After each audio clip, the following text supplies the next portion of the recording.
काय मग तुम्हालाही टेन्शन येते का मग रात्रीच्या जेवणामध्ये काय बनवायचं किंवा दुपारच्या डब्याला काय द्यायचं किंवा सकाळी सकाळी सुद्धा एक एक वेळेस ना आपणाला काय करायचं म्हणून टेन्शन येते.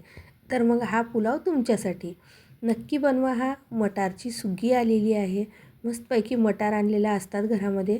तर आयत्या वेळेस मटारचा पुलाव कसा बनवायचा हा आईने दाखवलेला आहे. एकदम मस्त, तुमच्या घरच्या वडीलधारी माणसांपासून तर लहान मुलांपर्यंत एकदम मस्त आनंदाने खातील इतका सुंदर पुलाव झालेला होता. तुम्हीसुद्धा नक्की करा आणि कसा झाला हा पुलाव बघायचा आहे.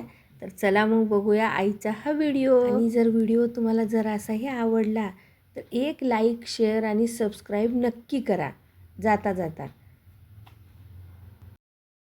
नमस्कार, सर्वांचं मनापासून स्वागत आहे आणि सर्वांना श्री स्वामी समर्थ. बघू शकता थंडीचे दिवस चालत आहेत आणि सकाळ सकाळ मस्त असा पुलाव, तर किती भारी वाटेल ना. ते बी वाटाणा पुलाव, ताजा ताजा मटार पुलाव आहे. तर बघू शकता आईने मस्तपैकी ह्याच्यामध्ये मटार, फुलगोबी, फ्लावर जो आपला तो, कोथिंबीर आणि थोडासा आलं घेतलेला आहे इथं, आणि हिरवी मिरची आणि गाजर घेतलेला आहे. इकडे टोमॅटो थोडासा घेतलेला आहे म्हणजे दोन्हीचं कॉम्बिनेशन छान वाटेल म्हणून, ग्रीन आणि रेड. आणि हे बघा बासमती तांदूळ आईने छानपैकी ह्यांना धुवून घेतलेले आहेत.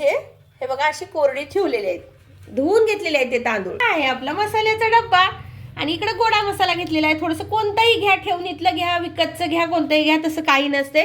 आणि इकडे छान कढई तापलेली आहे आपली, तेल टाकून घेतलेलं आहे. आईने गरम पाणी करायला ठेवलेलं आहे. आणि इथं जिरा आणि मोहरी. हे बघा साध्या सोप्या पद्धतीनं, गावाकडल्या पद्धतीनं मटार पुलाव करून दाखवत आहे आई. हे बघा अशा प्रकारे छान तेल तापलेलं आहे, मस्त जिरा फुलला, राई चुटचट केली की मग मस्त फोडणी बसली म्हणून ओळखायचं. थोडंसं आलं टाका. आणि तुम्हाला मी सांगते, काही जणांना वाटते कांदा लसूण टाकलं तरच चविष्ट होते खिचडी, तसं काहीच नसते. अशाही पद्धतीने करून बघा एक वेळेस. आलं टाकून कांदा लसूण न टाकता खूप छान होते.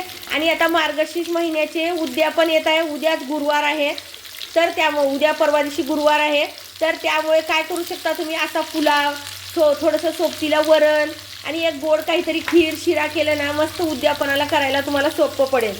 तर त्याच्यासाठी आईनं ही खिचडी समजा, पुलाव समजा, काही समजा ते करून दाखवत आहे. तुम्ही सुद्धा अशा प्रकारे तुम्हाला एक काहीतरी प्लॅनिंग काही मिळावं, तुम्हाला थोडंसं क्लू म्हणून करून दाखवत आहे. बिना कांदा लसूण विरहित आहे हे. एकदम छान मार्गशीर्ष महिन्याच्या उद्यापनाला, कोणत्याही उद्यापनाला तुम्ही करू शकता. खायला खूप छान लागते, कांदा लसूणच घालावं लागत नाही. छान तेलामध्ये असं छान त्यांना तळून घेतल्यासारखं होते फोडणीमध्ये. वरून थोडीशी कोथिंबीर टाकायचं म्हणजे त्याला चव पण येईल आणि भाजतील पण छान. ते आपला टोमॅटो थोडीशी आंबटसर चव यावं म्हणून हे घातलेलं आहे. तुम्हाला आवडत नसेल तर तेही घालू नका टोमॅटो तुम्ही. गावाकडले लोक, आमच्याकडे भरपूर भाजीपाला, भरपूर टोमॅटो, भरपूर सगळं काही राहते म्हणून आम्ही भरपूर घालतो. तुम्हाला लागलं तेवढंच घाला. हे म्हणण्याचं कारण एकच की काही जणांची कमेंट येईल, तुम्ही टोमॅटो जास्त घालता, तुम्ही तेच घालता, मला म्हणतात व्हिडिओच्या खाली कमेंटमध्ये, त्यासाठी सांगत आहे. तर बघू शकता आपले टोमॅटो गोबी सगळे मस्त भाजून घेतलेले आहेत. आता आई टाकणार आहे याच्यामध्ये सुके मसाले. तर आपली लाल मिरची पावडर टाकायची, खूप छान कलरफुल पुलाव होतो.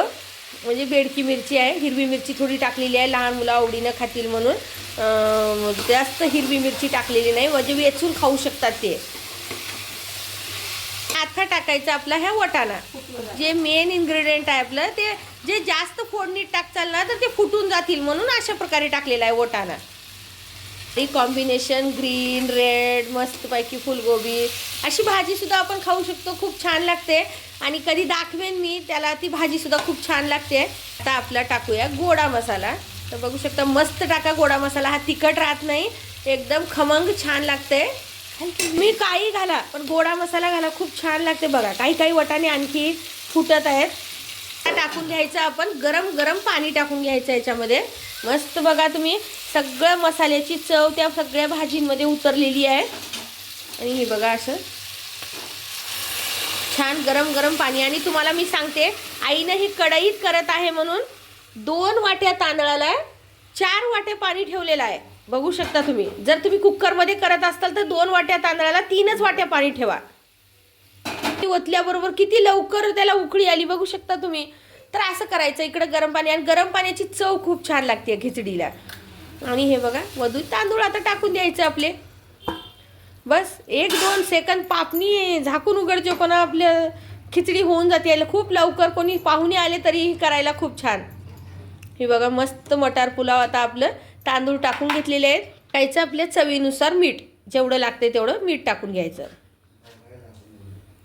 छान चमचा चहूकडून फिरवून घ्यायचा एक वेळेस आणि छान झाकून ठेवायचं. मस्त आपला पुलाव रेडी होतो.